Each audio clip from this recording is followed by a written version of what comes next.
My girlfriend wanted me to cheat on her so badly, she destroyed my entire life to do it. I was on a date with the baddest bee of all time when she asked, "Should we take things up to your place?" I refused, smelling the alcohol on her breath. Monica's face crumpled like I'd slapped her. You don't want me?" She kept repeating it, getting louder each time. "You don't want me?" I got us a hotel room and held her while she cried, but the more I comforted her, the angrier she got. "Just take it!" she screamed, putting my hand on her chest. I pulled my hand away gently, and she completely broke down. "This is what I'm for," she sobbed into my shoulder. "Men see this body and they take it. That's how it works." I held her hair back while she threw up, and when I brought her water, she stared at me like I'd grown a second head. 2 weeks later, she called at 2 a.m. I can't stop thinking about that night. Her voice was small. I was already grabbing my keys to see her. That's how we started, her calling, me driving over, talking until our voices went hoarse. 3 months in and I was crazy about her. "This is Monica," I'd tell people. "The funniest person I know." She'd freeze every time, then whisper later, "Why don't you tell them I'm hot? Is something wrong with me?" When I said I loved her mind, she'd look physically ill. We were arguing about her going through my phone when she suddenly pulled her dress over her head. "Monica, what are you—" She straddled my lap, moving mechanically. I lifted her off gently. "Baby, I just want to talk about boundaries." "Are you gay?" she screamed. "Is that it? Or do you have someone else? Someone prettier?" She was hyperventilating. "Why won't you just use me like you're supposed to?" "Because I love you. Stop lying. Just screw me and get it over with." She collapsed on the floor, sobbing. I held her for 3 hours while she shook, whispering, "I'm broken. I'm so broken," over and over. By month 6, she was unraveling. She'd show up at my office in tiny skirts watching my coworkers. "Did you see how Steve looked at me? You must want to kill him." When I said I trusted her, she'd laugh bitterly. "You're either gay or the world's best liar." Then came the promotion party announcement. Monica's entire demeanor shifted. "That's when you'll do it," she said, voice dead. "All that alcohol, all those pretty girls celebrating, that's when you'll finally cheat." "Monica, no." She pulled out her phone and Venmo'd me $5,000. "Just do it now. Find someone tonight. I can't take the waiting anymore." "Are you insane?" "I'm being practical. You're going to cheat eventually. Just get it over with so I can stop waiting for it." When I refused, her face went blank. "Fine, then I'll make it happen myself." The night of the party, she kissed me goodbye like she was never seeing me again. "I'm too sick to go," she said, not meeting my eyes. Something felt deeply wrong, but I couldn't place it. At the party, I was mid-conversation when I smelled it. Jasmine's perfume. My dead sister's perfume. I turned and nearly passed out. This woman looked exactly like Jasmine. Same dark hair, same head tilt, same everything. "Tommy Bear?" she said, using Jasmine's childhood nickname for me. My legs went weak. She touched the scar on my hand, the one Jasmine gave me when we were kids, and traced it with her finger. "Remember when I did this?" I ran outside, unable to breathe. The world was spinning. She followed me. "Jasmine would want you to be happy," she whispered, leaning in to kiss me. I shoved her away, sobbing. "You're not her! She's dead!" The woman's demeanor instantly changed. "My gosh, your girlfriend paid me $5,000 to do this. Said you had a dead sister thing I could work with. I'm supposed to seduce you dressed like this." "What?" I couldn't process the words. She pulled out her phone, showing me messages from Monica, photos of Jasmine from my apartment, instructions. Call him Tommy Bear. Touch the scar on his left hand. Wear this perfume. Each detail of my dead sister weaponized. When I confronted Monica with the recordings, she smiled serenely. "You were supposed to hurt me," she kept saying, "like everyone else does. You were supposed to prove me right." "You're crazy," I finally said. That's when she reached her hand into her pocket and pulled out a white stick. 2 pink lines. "Looks like you're stuck with me," she smirked. My feet stayed glued to her apartment floor while those 2 pink lines burned into my brain. The pregnancy test sat there in her hand like a loaded gun. My phone felt heavy in my pocket with all that evidence still recording. Monica kept smirking at me, waiting for something, maybe for me to break down or beg or whatever reaction she thought would come next. I grabbed my jacket from the back of her couch and walked straight to the door without saying anything. She called my name once, but I kept walking. My hands shook so bad I dropped my keys twice trying to get into my car. The second I got the door closed, I pulled out my phone and called Travis. He picked up on the second ring, and I couldn't even get words out at first. He heard me breathing hard and just said to come straight to his place, no questions until I got there. The drive took 20 minutes but felt like hours. My brain kept jumping between the pregnancy test and everything she'd done with the actress pretending to be Jasmine. Travis lived in a duplex near the university and had his door open before I even parked. He took one look at my face and pulled me inside. I showed him everything on my phone first, the recording of Monica admitting she hired someone, then the Venmo payment screenshot the actress had sent me, then all the messages between them with instructions about how to act like my dead sister. Travis grabbed his laptop and started making copies of everything right away. He uploaded it all to 3 different cloud services and put copies on 2 USB drives. He kept saying we needed backups of backups because people like Monica sometimes try to destroy evidence. While he worked, I sat on his couch trying to process that I might actually be having a baby with someone who paid $5,000 to mess with my head using my dead sister's memory. Travis made me eat something even though I felt sick and told me to crash in his guest room. The next morning, I woke up to 17 missed calls from Monica. I typed out a simple text saying I needed space to process everything and wouldn't be responding to messages for now. No emotions, no accusations, just facts like Travis suggested. Within 30 seconds, my phone started going crazy. First, she sent long messages begging me to understand, saying she only did it because she loved me so much. Then the tone shifted to anger, calling me names, saying I was just like every other guy who used women and threw them away. Then came threats about the baby, how she'd never let me see it, how I'd regret walking away from her. Then back to apologizing, saying she needed help, that she knew she was messed up but could change. The cycle kept repeating every few minutes with new variations. I screenshot every single message and saved them to the cloud folders Travis had set up. My hand stayed steady this time because I had a plan. I opened my work email and typed a message to HR about the incidents with Monica, showing up at the office in tiny clothes trying to make me jealous. I mentioned the impersonation thing happened after our company promotion party and attached some of the evidence. They responded within an hour scheduling a meeting for Thursday and told me to document any attempts she made to contact me at work.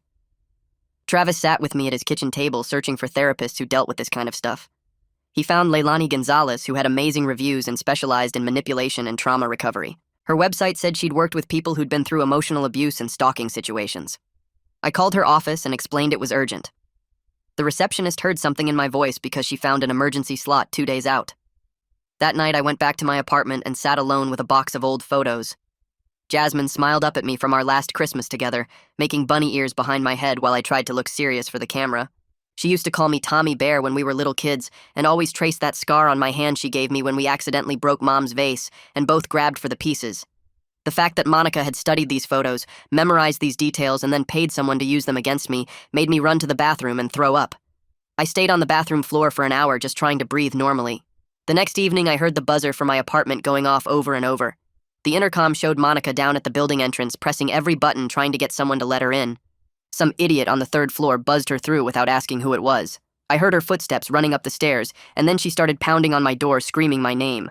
I called building security while she kept hitting the door. 2 guards showed up within minutes and I watched through the peephole as they told her she needed to leave. She tried explaining she was my girlfriend and was pregnant, but they didn't care. They walked her out, and I heard one of them radio the front desk to add her to the no-access list. Thursday came fast, and I sat in a small conference room with the HR manager and someone from legal. I showed them the documentation and explained about the pregnancy situation. The HR manager's face went from professional concern to genuine worry when she saw the messages.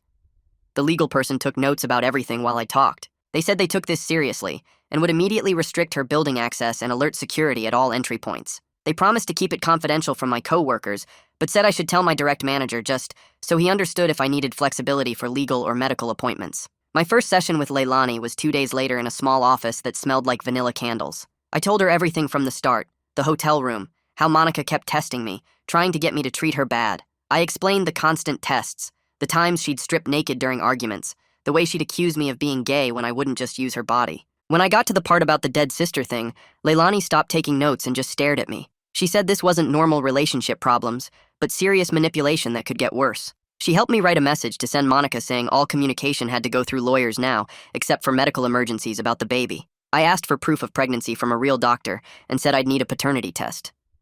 Monica's responses came in waves all night long. First, she'd say she'd be the best mom ever and our baby would be so loved.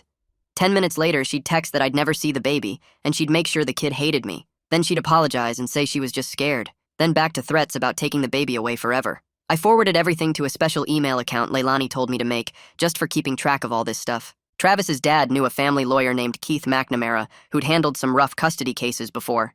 Keith's office was downtown in this big building with leather chairs everywhere.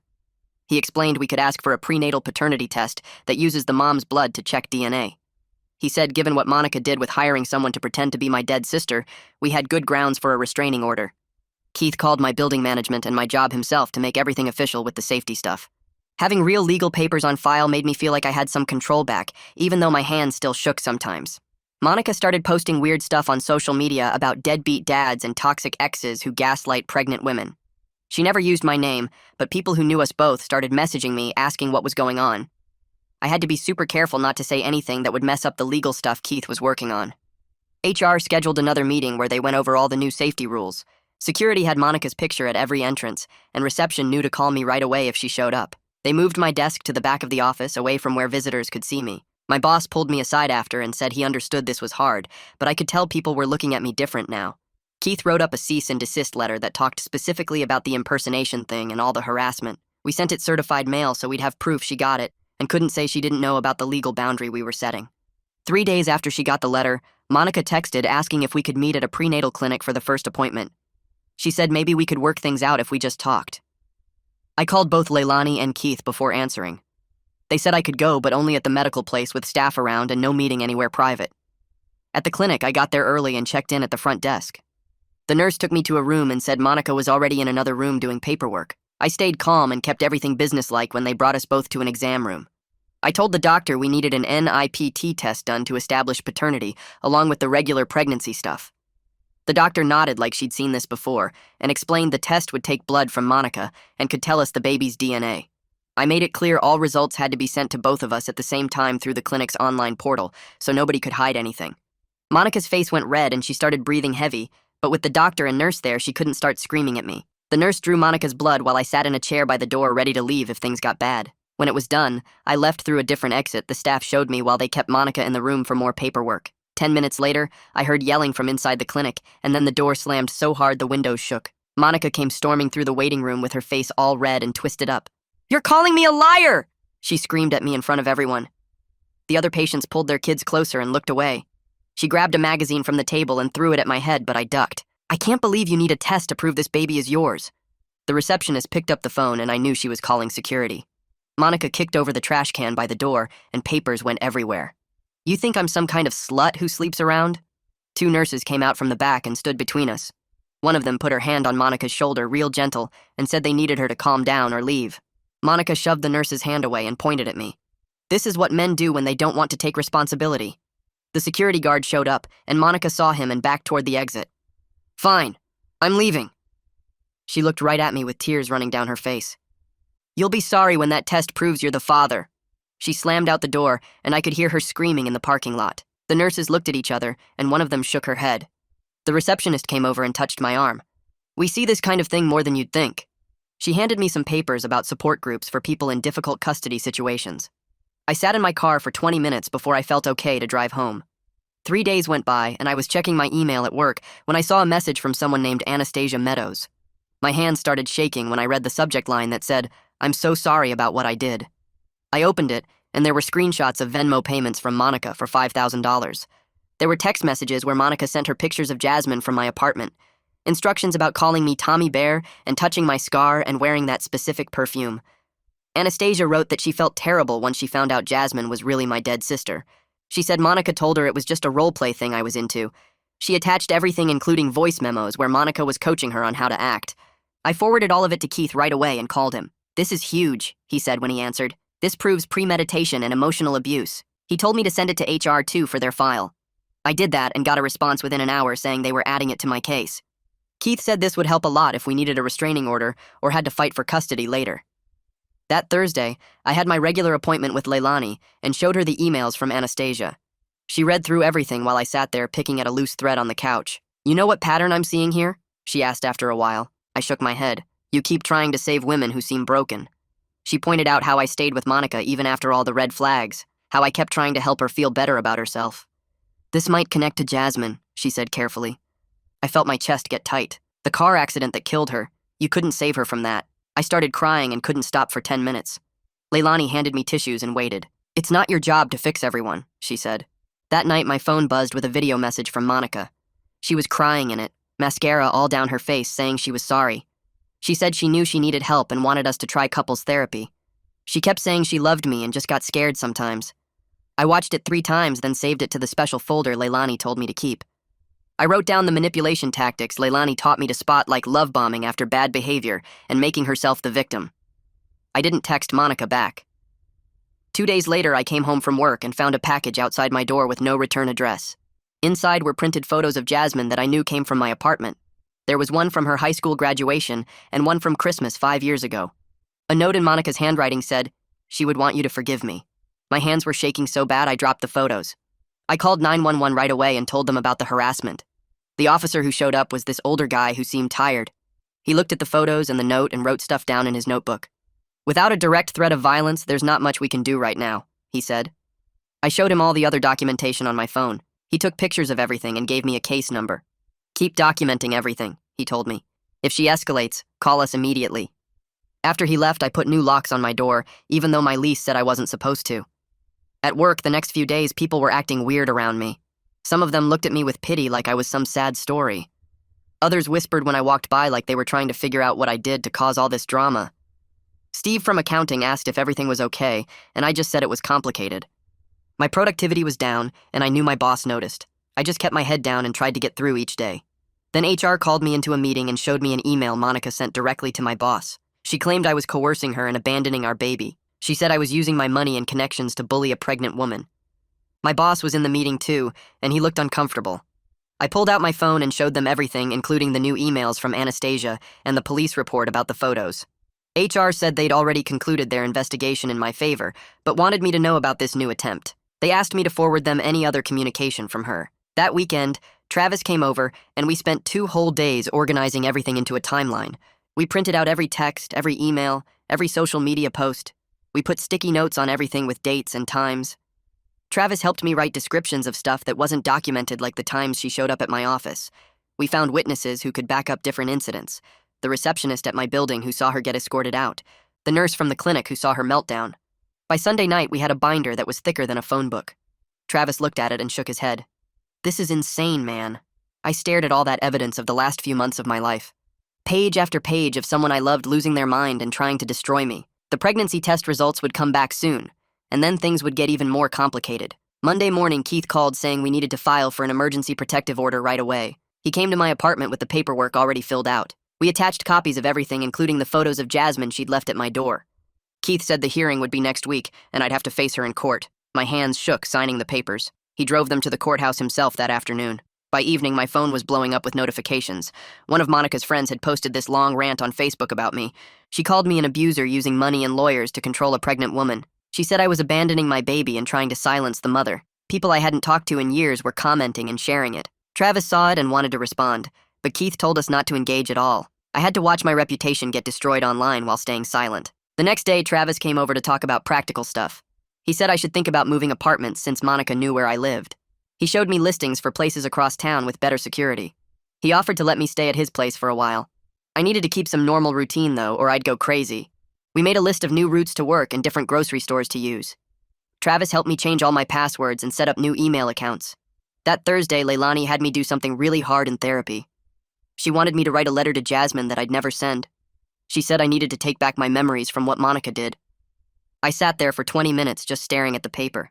Finally, I started writing about how Jasmine taught me to ride a bike, how she'd sneak me cookies when Mom said no, how she held me when our dog died. I wrote about the car accident and how guilty I felt for not being there. I wrote that I was sorry her memory got tangled up in this mess. By the end, I was crying so hard I couldn't see the paper. Leilani said this was important work to separate my real grief from the trauma Monica caused. The protective order hearing came faster than I expected. I wore my only suit and sat with Keith in the courtroom. Monica showed up in this conservative dress I'd never seen her wear. She had a lawyer too, which surprised me. The judge looked at all our evidence, including the photos and the impersonation proof. Monica's lawyer argued I was trying to cut her off from prenatal care. After an hour, the judge granted a limited order. Monica couldn't come to my home or workplace, but we could still communicate about medical stuff. It wasn't everything Keith wanted, but it was something. That night, my phone buzzed with a text from Monica.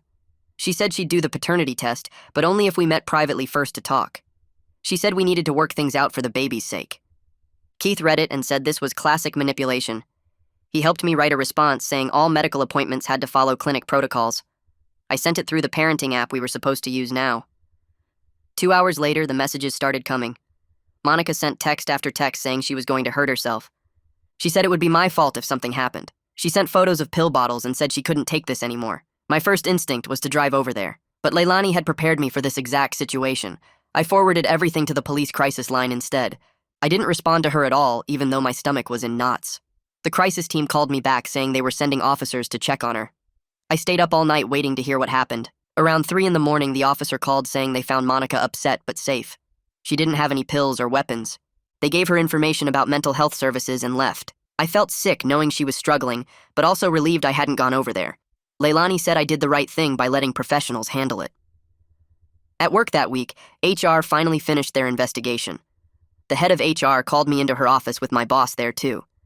They said they found no evidence I'd coerced anyone. They had plenty of evidence of harassment though. They were updating the workplace safety plan to include more security measures. My boss said my job was completely secure and apologized for what I was going through. It felt good to have that cleared up even though people still whispered about me. Through our lawyers, we finally scheduled the NIPT test at a medical center downtown. Keith negotiated every detail with Monica's lawyer. We'd have separate waiting rooms and wouldn't see each other. The staff would coordinate everything so there'd be no contact. The test was in 3 days and I couldn't eat or sleep. Travis kept checking on me and bringing food I couldn't stomach. I kept thinking about what the results would mean. If I was the father, I'd be connected to Monica forever. If I wasn't, this whole nightmare might actually end. But part of me had already started thinking about being a dad. I'd caught myself looking at baby stuff online. The test was Friday morning at 9 and time was crawling by. I showed up at the clinic 45 minutes early, and the receptionist gave me this look like she knew exactly what was going on. She handed me paperwork and pointed to a small waiting room down the hall away from the main area. I sat there scrolling through my phone, trying not to think about Monica being somewhere else in the same building. The nurse came to get me after 20 minutes and took my blood sample without saying much, except asking me to verify my name and birth date 3 times. She put a bright orange sticker on the vial and sealed it in a bag right in front of me. When I walked back through the lobby to leave, I saw Monica's car pulling into the parking lot. She must have seen me too because she parked right behind my car and got out fast. I kept walking toward my car without looking at her. She called out my name, but I just got in, started the engine, and backed out carefully while she stood there watching. My hands were shaking on the steering wheel the whole drive home. 2 weeks passed before the clinic called saying the results discussion was scheduled. They had us on a conference call with a genetic counselor instead of meeting in person. The counselor went through all the medical stuff first about chromosomes and accuracy rates. Then Monica's voice came through the speaker saying she just wanted someone to love her for more than her body. The counselor stayed quiet for a moment. I could hear Monica crying softly. Part of me saw that broken girl from our first night again, but I kept my mouth shut and let the counselor handle it. She redirected us back to the test results and confirmed what we both knew was coming. The baby was healthy, and I was definitely the father. After the call ended, I drove straight to Leilani's office even though it wasn't my regular appointment day. She cleared time for me, and we spent 2 hours going through different scenarios. She had me practice saying things out loud like what to do if Monica showed up at my door or if her friends confronted me somewhere. We went through it over and over until the words didn't make me feel sick anymore. She taught me this thing where I imagine a glass wall between me and whoever's trying to manipulate me. I can see them and hear them, but they can't actually touch me. We practiced with her pretending to be Monica, saying different things that might trigger me. By the time I left her office, my voice was hoarse, but I felt more prepared. That weekend, Travis helped me pack up my apartment. We didn't talk much, just loaded boxes into the moving truck I'd rented. My new place was across town in a different neighborhood where Monica had never been. I only told Travis, my parents, Keith, and Leilani the address. The building had better security too, with a doorman and key fob access. Moving my stuff in felt like starting over even though I was exhausted from everything. I set up my bedroom first so I'd have somewhere to sleep, then slowly worked through the other boxes over the next few days. My phone buzzed while I was unpacking kitchen stuff, and Anastasia's name popped up. She sent a long email saying she wanted to give a formal statement about what Monica hired her to do. She wrote that she'd left sex work and enrolled in community college for social work. At the bottom, she thanked me for treating her like a person when we talked that night outside the party. She said most guys either wanted to save her or use her, but I just treated her normal. I forwarded the email to Keith, who said it would help if we ever needed to go back to court. The next Sunday morning, I woke up early and drove to the cemetery where Jasmine was buried. I hadn't been there since everything started with Monica. The grass was wet from overnight rain, and I had to walk careful between the headstones. I sat down next to Jasmine's grave and pulled out the letter Leilani had me write in therapy. My hands shook as I unfolded it. I read it out loud to her, even though my voice kept breaking. I told her about the car accident and how I still felt guilty for not being there. I told her I was sorry her memory got mixed up in all this mess with Monica. When I finished reading, I folded the letter back up and left it under a rock by her headstone. On the drive home, I felt lighter somehow. 3 days later, the clinic called saying the paternity results were delayed due to some technical issue with their lab equipment. They said it would be another week at least. The waiting was killing me, even though I already knew what the results would say. I went to the gym every morning like Leilani suggested, and wrote in this journal she gave me when the anxiety got bad. Travis came over most evenings to watch games or just sit around. He never pushed me to talk, but was always there when I needed to. Thursday night, my phone lit up with a text from Monica through the parenting app. She'd attached a screenshot of a therapy appointment confirmation for the next morning. The message just said she was getting help.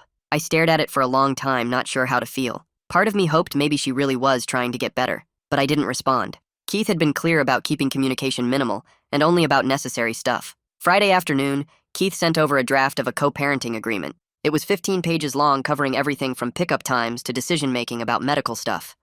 Reading through it made my stomach hurt because it made everything real. There were sections about child support and communication boundaries and holiday schedules. I had to put it down halfway through and come back to it later. The following Monday, we both had to attend a court-ordered co-parenting class. Keith said it was standard for high-conflict situations. I got there early and sat in the back corner of the room. Monica came in 5 minutes before it started and sat on the opposite side near the front. She looked different, tired but calmer somehow. Her hair was pulled back simple, and she wore regular jeans and a sweater instead of the tiny dresses she used to wear. She didn't turn around or try to make eye contact the whole 2 hours. The instructor talked about putting kids first and managing conflict and communication strategies. Everyone else in the room looked as miserable as I felt. 3 days after the class, the clinic finally called about the test results being ready, and I drove over during my lunch break to pick up the sealed envelope. My hands shook as I tore it open in the parking lot, scanning past all the medical terms until I found the line that said 99. 9% probability of paternity confirmed. I sat there for maybe an hour just staring at those numbers, feeling the weight of being permanently connected to someone who had hired an actress to pretend to be my dead sister. The next week, I had my regular session with Leilani and spent most of it talking about what being a father meant when the mother was someone who had traumatized me. She helped me see that I could be a good dad while still keeping strict boundaries with Monica, that protecting myself and protecting the baby weren't opposite things, but actually went together. Keith called later that afternoon saying both lawyers had agreed to schedule a formal mediation session with a professional mediator who specialized in high-conflict custody situations. We set it for 2 weeks out at a neutral office downtown, and Keith sent over a bunch of paperwork to review beforehand, including proposals for using one of those apps designed for divorced parents to communicate. The mediation day came, and I got there early, sitting in a conference room while the mediator, a woman in her 50s with gray hair, explained how the process would work. Monica arrived 10 minutes late and sat across from me without making eye contact, looking smaller than I remembered in a plain black sweater. The mediator had us each talk about our goals for the baby, and when it was Monica's turn, she actually apologized specifically for the impersonation thing, saying it was cruel and wrong. I just nodded and said I acknowledged her apology, but kept things focused on the baby stuff, not offering forgiveness or getting into feelings.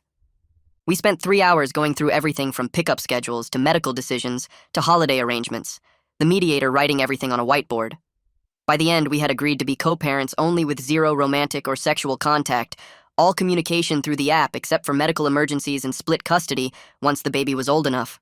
The mediator printed out the agreement, and we both signed it right there, her looking relieved that we managed to work things out without having to go to court. That Friday, I got an email from HR with a final memo saying the matter was officially closed and the workplace protections would stay in place permanently. My coworkers had mostly moved on to other office drama by then, something about 2 people in accounting dating, so I could finally focus on actual work again. The weekend came and I drove to my parents' house to tell them about becoming a father, knowing I couldn't put it off any longer. My mom was setting the table for dinner when I said I had something important to tell them, and my dad muted the TV to listen. I explained the whole complicated situation as simply as I could, leaving out the worst details but being honest about Monica and I not being together. They were shocked at first, my mom's hand covering her mouth, but then she started asking practical questions about due dates and doctor visits. My dad was quiet for a long time before saying they'd help however they could with babysitting and whatever else I needed. My sister called me later that night after my parents told her, offering to come to appointments with me if I wanted backup. 2 weeks passed, and then came the 20-week anatomy scan appointment that we'd agreed to both attend since it was important medical information. I got to the clinic first and waited in my car until I saw Monica walk in, then followed a few minutes later so we wouldn't have to talk in the waiting room. The technician called us back and we stayed professional, me standing by the door while Monica got on the table for the ultrasound. When the image came up on the screen showing the baby moving around, kicking its little legs, I couldn't help feeling this huge sense of awe even with everything that had happened. The technician pointed out the heart beating, the tiny fingers, the profile of the face, and Monica started crying quietly. For just that moment, we were both scared people about to become parents, nothing more or less than that. After the appointment, Keith helped me set up the co-parenting app on my phone, showing me how to use the calendar feature for scheduling and the expense tracker for medical costs. Everything about it felt clinical and businesslike, which was exactly what we needed to make this work without more drama. The app even had a feature where messages got reviewed for hostile language before being sent, which seemed perfect for our situation. The last thing I needed to do was have one final conversation with Monica about Jasmine to make it absolutely clear that my sister's memory was completely off limits going forward. I sent a message through the app asking to meet briefly at a coffee shop near the clinic after our next appointment. She agreed, and we sat at separate tables while I told her that using Jasmine against me had crossed a line that could never be uncrossed, that if she ever brought up my sister again in any way, I would go back to court for full custody. She nodded and actually seemed to understand why that boundary existed, saying she wouldn't mention Jasmine again. The weeks after that coffee shop meeting turned into months of careful routine building. By month 5 of the pregnancy, I'd settled into a pattern that kept me sane, starting each morning at the gym before work, hitting the weights hard enough to clear my head. Every Thursday at 4, I'd drive to Leilani's office for therapy, sitting in that same green chair while we worked through everything that had happened. Travis and I had dinner every Friday at this burger place near his apartment, where he'd update me on normal life stuff while I tried to remember what that felt like. The structure helped more than I expected, giving me something solid to hold on to while everything else felt like it was spinning. The co-parenting app buzzed with notifications from Monica about doctor appointments and ultrasounds, brief messages about glucose tests and prenatal vitamins. She mentioned joining a support group for women with trauma, sending screenshots of appointment confirmations, just like she had with her therapy sessions. I'd type out responses and delete them 5 times before sending back simple acknowledgments, keeping everything minimal like Keith had advised. One message said she'd bought a crib and was painting the nursery yellow since we didn't know the gender yet. I just replied, "Okay," and tried not to think about the life we might have had.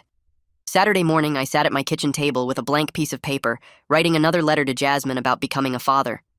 The pen felt heavy as I wrote about how scared I was, how I wished she could meet this kid, how I'd try to be the kind of parent she would have been. Halfway through, I realized something had shifted in me over these months, that I'd learned the difference between helping someone and enabling them, something Jasmine had tried to teach me before the accident. I folded the letter and put it with the others in a box under my bed, planning to give them to my kids someday. Work had gotten easier once the gossip died down, and when my annual review came up, my boss pulled me into her office with actual good news. She said I'd handled a difficult personal situation with professionalism, keeping my work quality high despite everything going on. The promotion I'd been up for before all this started came through, along with a raise that would help with baby expenses.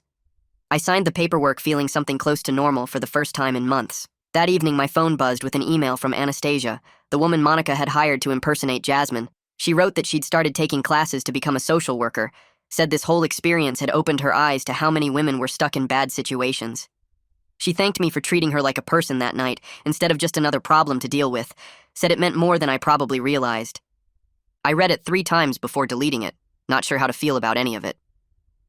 The next 4 months passed in a blur of app notifications and lawyer emails until suddenly it was delivery day.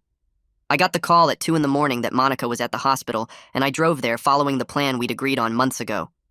The nurses put me in a separate waiting area at first, then brought me to the delivery room once active labor started.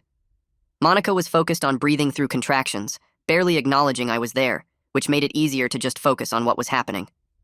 The doctor talked us through each stage while I stood by the window, close enough to see everything but keeping the boundaries we'd established. When our daughter finally arrived, screaming and perfect, the room went quiet for a moment. I watched the nurse clean her off and check her vitals, this tiny person who was half me and half someone I couldn't be with. The nurse asked if I wanted to hold her, and I nodded, not trusting my voice. She was so small in my arms, her little fingers wrapping around mine, and I felt this fierce need to protect her from everything, including the mess her parents had made. Monica was crying quietly on the bed, watching us, and for just that moment we were just 2 people who'd made a person, nothing more complicated than that. The next morning, the hospital lab tech came in to do the legal paternity test we'd agreed on, swabbing my cheek and the baby's while our lawyers waited in the hallway. The results came back within hours, confirming what we already knew, and we signed all the custody paperwork right there in the hospital room. Our daughter was healthy, 8 pounds even, and we managed to agree on the name Anna without any fighting. Keith reviewed every document before I signed, making sure everything we'd negotiated was properly recorded. A week later, I was standing at Jasmine's grave in the early morning quiet, holding Anna while she slept against my chest. I told Jasmine about her niece, about how Anna had her nose and my stubborn streak already. The cemetery was empty except for a groundskeeper in the distance, and I talked to the headstone like Jasmine could hear me, introducing them properly. My phone buzzed with a text from Travis asking if I was okay, if I needed anything. For the first time in months, I texted back that, yeah, we were going to be okay, and actually meant it. And that's my side of it. I'm always curious to hear yours, though. Scroll down and leave a comment so we can keep the conversation going.